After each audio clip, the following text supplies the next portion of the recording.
Meanwhile, now to Canada, where police are threatening to arrest Freedom Convoy protesters without a warrant. Yeah, and listen to this. A court in Ontario freezes access to over $8 million in donations for these protesters. This time with Give, Send, Go.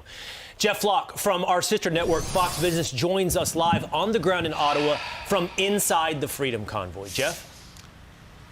That has been a real important thing for this convoy because the funding of it has been a key. It's been very well organized to the point I'm standing in what is a child care area here. We're early and the kids aren't here yet, but this is what they've set up. I mean, they've got everything. They're smoking meat over here, and we're right in front of Parliament. This is the exit and entrance for a lot of people, members of Parliament. And, you know, yesterday I watched people come out after debating, and even some of the Parliament members who are in favor of the mandates and that sort of, nobody accosted them, nobody chased them into the bathroom or anything. This has been a very peaceful, in my view, very peaceful protest throughout. Occasionally you get somebody who's, starts a little trouble, but generally this is a peaceful movement here that has gone well beyond the truckers. Maybe you see, this is and you often hear the tones of French because there are plenty of French Canadians here. Yeah, that's la petite Québec ici. Why are you here?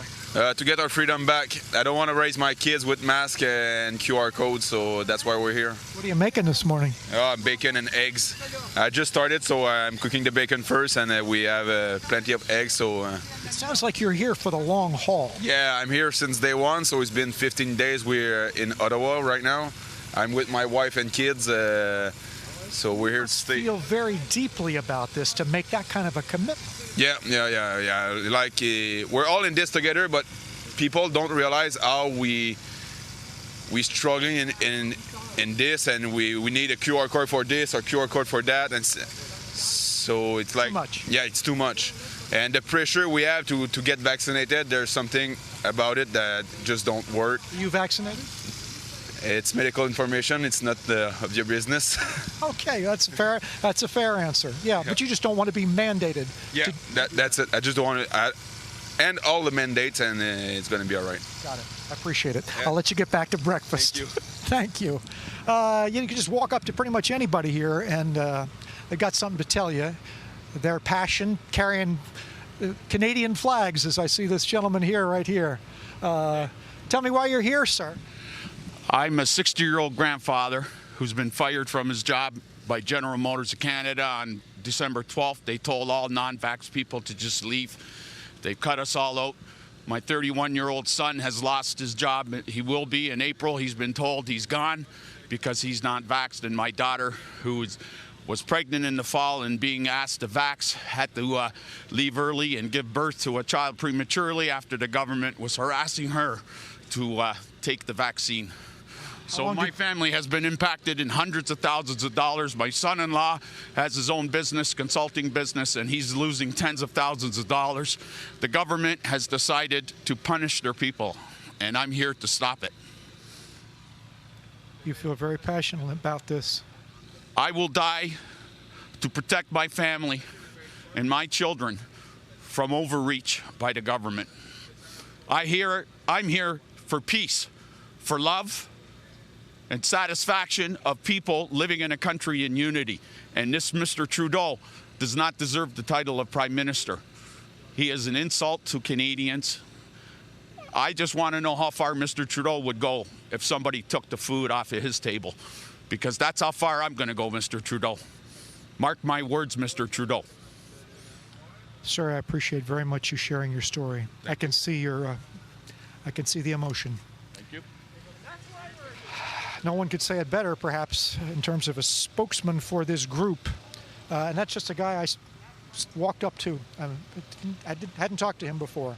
That's what we're seeing out here. Jeff, this is amazing stuff. That is an absolutely stunning interview. And I think everyone on this couch sympathizes with what Canadians are going through, and not to mention what is also taking place in the United States of America. But I'm curious, as you've talked to people there in Ottawa, what does victory look like? When do the trucks go home? When would they say mission accomplished? I believe very deeply in some of the abstractions they're talking about. I don't want to live in a world of masks and QR codes. I don't want you taking food off my family's plate. But I'm curious, from a real substantive level, what does victory look like for the protesters? I wish there was one voice that they would speak with, but this is a diverse group. It's not just the truckers saying, end the cross-border vaccination issue. The mandates, there are people that say the mandates all need to go away. This has brought together people that feel passion about this government across a host of issues. I do think the trucks go away if you do get an end to the mandates and the government backs off of that. But that's not as simple as, it's not just the federal government here, it's the individual provinces as well. So it's complicated. So, Jeff, this isn't just an Ottawa story. I mean, the fact is they've stopped border crossings at Windsor, Alberta opposite Montana, at Emerson in Manitoba, across from North Dakota. So this is affecting America. This was an Ottawa trucker story, but now it's a Canada, North America freedom story. Don't you agree? The power of these trucks and truckers, is playing out all across the border. Of course, as I've covered the auto industry for years, and there's so much cross-border traffic there, can't take place right now. This harkens back to, the 20s and farmers. Remember the farmers? Well, you don't remember it. I don't either, but I read history. The farmers coming to Washington and bringing their plows in the streets of Washington. That's some of what you're seeing here. I mean, and these trucks, they're talking about maybe trying to, tow them out. We're going to make them leave. Good luck with that. We're talking hundreds of trucks. If you've ever seen a big rig towed by, a wrecker somewhere, that's not an easy thing, especially with maybe thousands of people saying we don't want that to happen. They got them by the short hairs here, not to be too graphic. Jeff, what are the truckers saying about the Canadian court freezing that $8 million that was raised to support them? How much is that going to affect this protest? There are those who are very suspicious of the government to start with, and then you got, you had the first freezing and the first returning of the money on GoFundMe, and now this one as well. This is tremendously well organized, and that comes with some, money. That just doesn't happen. But this has been a grassroots. People showing up here, bringing gas, bringing food, just showing up with their family. So I don't know that that's going to stop it. Just freezing that money, I don't think that's going to put an end to this, because people will just come out of their homes from all across this. I talked to a guy today, drove 14 hours to be here from, halfway across Canada. Wow. So I don't think freezing that money is going to have a big impact.